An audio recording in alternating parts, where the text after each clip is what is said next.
Hello मेरे दोस्तों, आपके साथ एक स्टोरी शेयर करना चाहूँ। ये बात है कुछ 5 सालों पहले की, जब राहुल को दुबई की ऑयल एंड गैस कंपनी में जॉब मिला। और दुबई जाने से पहले राहुल ने अपने क्रेडिट कार्ड पर कुछ 10,000 रुपीज की शॉपिंग की। राहुल ने अपने बाकी सारे क्रेडिट कार्ड्स जाने से पहले क्लोज करवा दिए थे और बस यही एक कार्ड उसने एक्टिव रखा था, ये सोचकर कि वो दुबई जाते ही और पहली सैलरी मिलते ही आउटस्टैंडिंग अमाउंट पे कर देगा और इस कार्ड को भी क्लोज करने के इंस्ट्रक्शंस दे देगा। लेकिन दुबई जाते ही नया घर ढूंढने के चक्कर में और वहां सेटल होने के चक्कर में उसके ध्यान से ये बात निकल ही गई कि उसे अपने इस क्रेडिट कार्ड पर शॉपिंग के 10,000 रुपीज भरने हैं और ये क्रेडिट कार्ड भी क्लोज करना है। राहुल ने दुबई जाते ही अपना इंडिया का नंबर बंद करवा दिया था और अनफॉर्चुनेटली उसे बैंक के भेजे गए एसएमएस नहीं मिले और जो ईमेल एड्रेस उसने अपडेट किया था बैंक के रिकॉर्ड्स में वो काफी पुराना था और वो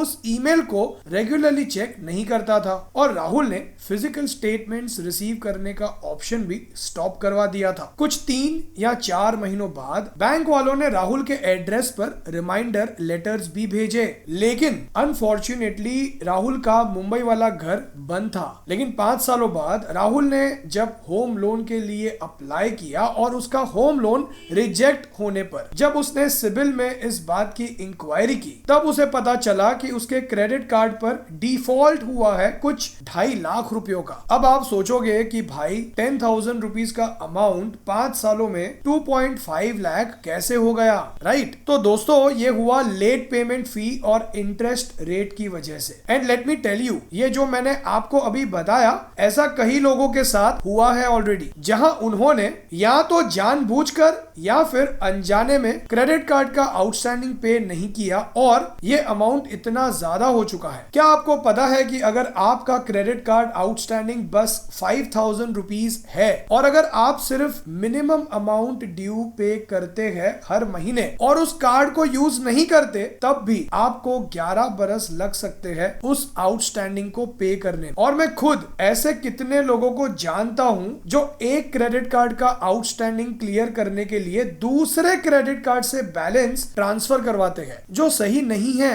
तो क्या आपको क्रेडिट कार्ड यूज करना चाहिए? इस सवाल का जवाब समझे उससे पहले, मैं हूं भाविन, सर्टिफाइड फाइनेंशियल प्लानर, और आप देख रहे हैं YouTube channel the art of wealth building, आपका 1 point destination to seek an unbiased consultation on personal finance. So friends, कुछ टॉपिक्स जो हम इस वीडियो में कवर करेंगे वो है what is credit card and how is credit card different from a debit card? What are the advantages of credit card? What are the disadvantages of the credit card? How to avoid a credit card debt trap? How to protect your credit card from getting misused? And at last, how to select a best credit card? So, what is credit card and how is credit card different from a debit card? अब imagine कीजिए कि आप mall में दिवाली की shopping करने गए और shop में पेमेंट करते समय आपके पास 2 ऑप्शंस अवेलेबल है। पहला डेबिट कार्ड और दूसरा credit card. Debit card use करने पर पैसे सीधे आपके अकाउंट से कट जाएंगे, लेकिन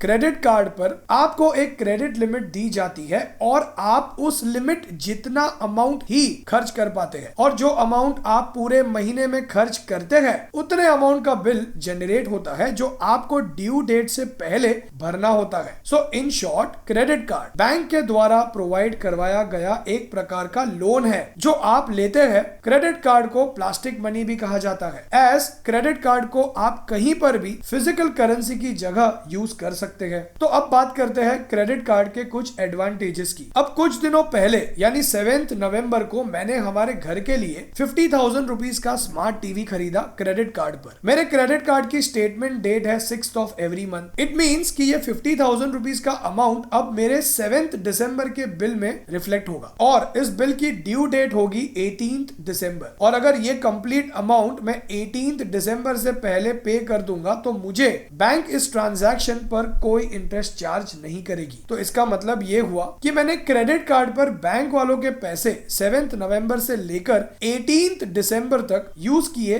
इंटरेस्ट फ्री। प्लस मेरे क्रेडिट कार्ड पर हर 250 रुपीज के स्पेंड पर मुझे 1 रुपीज का कैशबैक मिलता है। तो इसका ये मतलब हुआ कि 50,000 रुपीज के स्पेंड पर मुझे 200 रुपीज का कैशबैक मिला। प्लस क्रेडिट कार्ड पर मुझे मेरे टीवी का फ्री इंश्योरेंस भी मिला। कुछ और फायदों की बात करूं तो मुझे मेरे क्रेडिट कार्ड पर एवरी फ्राइडे एक मूवी टिकट बुक करने पर एक टिकट फ्री मिलती है। जब मैं ट्रैवल करता हूं तब मुझे एयरपोर्ट लॉन्च एक्सेस मिलता है बिना किसी एक्स्ट्रा चार्ज के, जिसकी पेड एंट्री यूजुअली 1500 से 2000 रुपीज के बीच होती है। और क्रेडिट कार्ड की 30% तक की लिमिट यूज करके और उसे समय से पे कर देने पर आप अपना क्रेडिट स्कोर भी बेटर कर सकते हैं। और आपका इंटरनेशनल क्रेडिट कार्ड आप किसी भी कंट्री में परचेसिंग के लिए यूज कर सकते हैं। और भी कई सारे ऐसे फायदे हैं क्रेडिट कार्ड यूज करने के जो कैश या डेबिट कार्ड यूज करने पर नहीं मिलते। अब ये तो सारी पॉजिटिव बातें हो गई, तो लेट्स अंडरस्टैंड क्रेडिट कार्ड के कुछ नेगेटिव पॉइंट्स,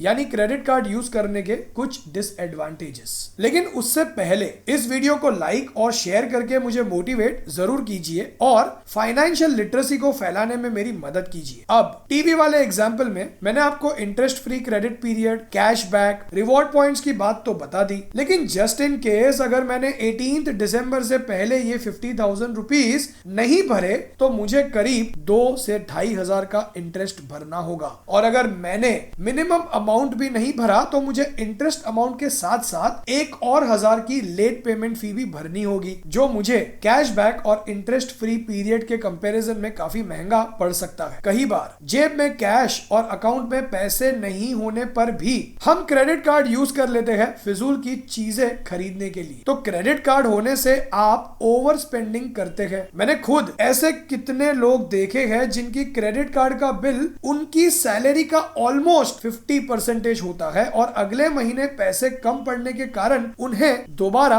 क्रेडिट कार्ड का इस्तेमाल करना पड़ता है। और जिस क्रेडिट स्कोर को इंप्रूव करने का एग्जांपल मैंने अभी दिया था, वही अगर अमाउंट टाइम पे नहीं भरा तो क्रेडिट स्कोर बिगड़ भी सकता है। Now let's understand on how to avoid credit card debt trap. अब मेरे ही क्रेडिट कार्ड की बात करें तो 18 दिसंबर को ड्यू डेट के पहले बैंक मुझे पेमेंट करने के 2 ऑप्शंस देगी, minimum amount due and total amount due. Minimum amount due total amount का 5% होता है। इट मींस कि मुझे 50,000 रुपीज का 5% यानी 2,500 रुपीज भरना होगा, या फिर टोटल अमाउंट ड्यू यानी कंप्लीट 50,000 रुपीज भरना होगा। अब अगर मैंने मिनिमम अमाउंट भरा तो बाकी बचे अमाउंट पर मुझे 48% पर एनम के हिसाब से इंटरेस्ट भरना होगा, और अगर टोटल अमाउंट भरा तो मुझे कोई इंटरेस्ट नहीं देना होगा। तो क्रेडिट कार्ड डेट अवॉइड करने का पहला तरीका है कि उतना ही स्पेंड कीजिए जितना आप पे कर पाओगे, और दूसरा टोटल अमाउंट ही भरिए और क्रेडिट कार्ड के बैलेंस को रोल ओवर मत कीजिए। क्रेडिट कार्ड यूज करने से पहले स्टेटमेंट डेट और ड्यू डेट की जानकारी हासिल कीजिए। Let's understand this with one example. Rajesh के कार्ड का स्टेटमेंट डेट है 6th और ड्यू डेट है 18। अब 7 नवंबर को उसने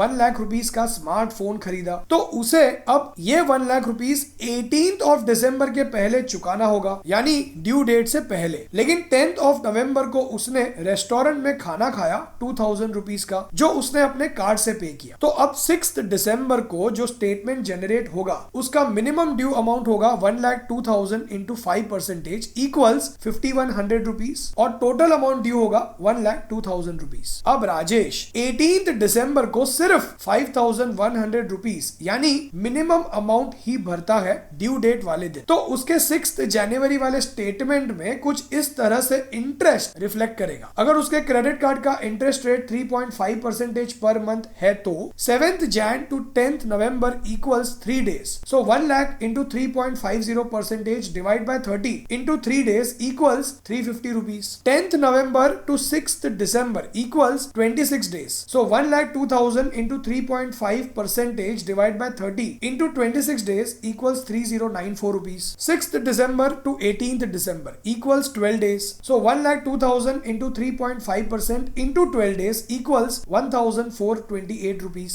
18th December to 6th Jan equals 19 days. So 1 lakh minus 5,100. क्योंकि उसने मिनिमम अमाउंट भरा तो 5,100 माइनस होगा और बचे 96,900 into 3.5% divide by 30 into 19 days equals 2,148 rupees. It means कि टोटल इंटरेस्ट जो उसे भरना होगा वो है 7,019 rupees. फ्रेंड्स, इस एग्जाम्पल को एक और बार देखिए और समझिए सो दैट आप क्रेडिट कार्ड के डेट से अपने आप को बचा सके। सो नाउ लेट्स अंडरस्टैंड कि कैसे हम अपने क्रेडिट कार्ड को मिस यूज होने से बचा सकते हैं। अब आपको ये जानकर खुशी होगी कि क्रेडिट कार्ड पर अगर कोई फ्रॉड होता है तो उस अमाउंट की जिम्मेदारी बैंक की होगी और आपकी नहीं। लेकिन कुछ कंडीशंस में क्रेडिट कार्ड पर दो प्रकार के ट्रांजैक्शंस होते हैं, authorised and unauthorised. Authorised transaction वो होता है जहां आप पिन नंबर या ओटीपी पंच करते हैं, और अनऑथोराइज्ड ट्रांजैक्शन वो होता है जहां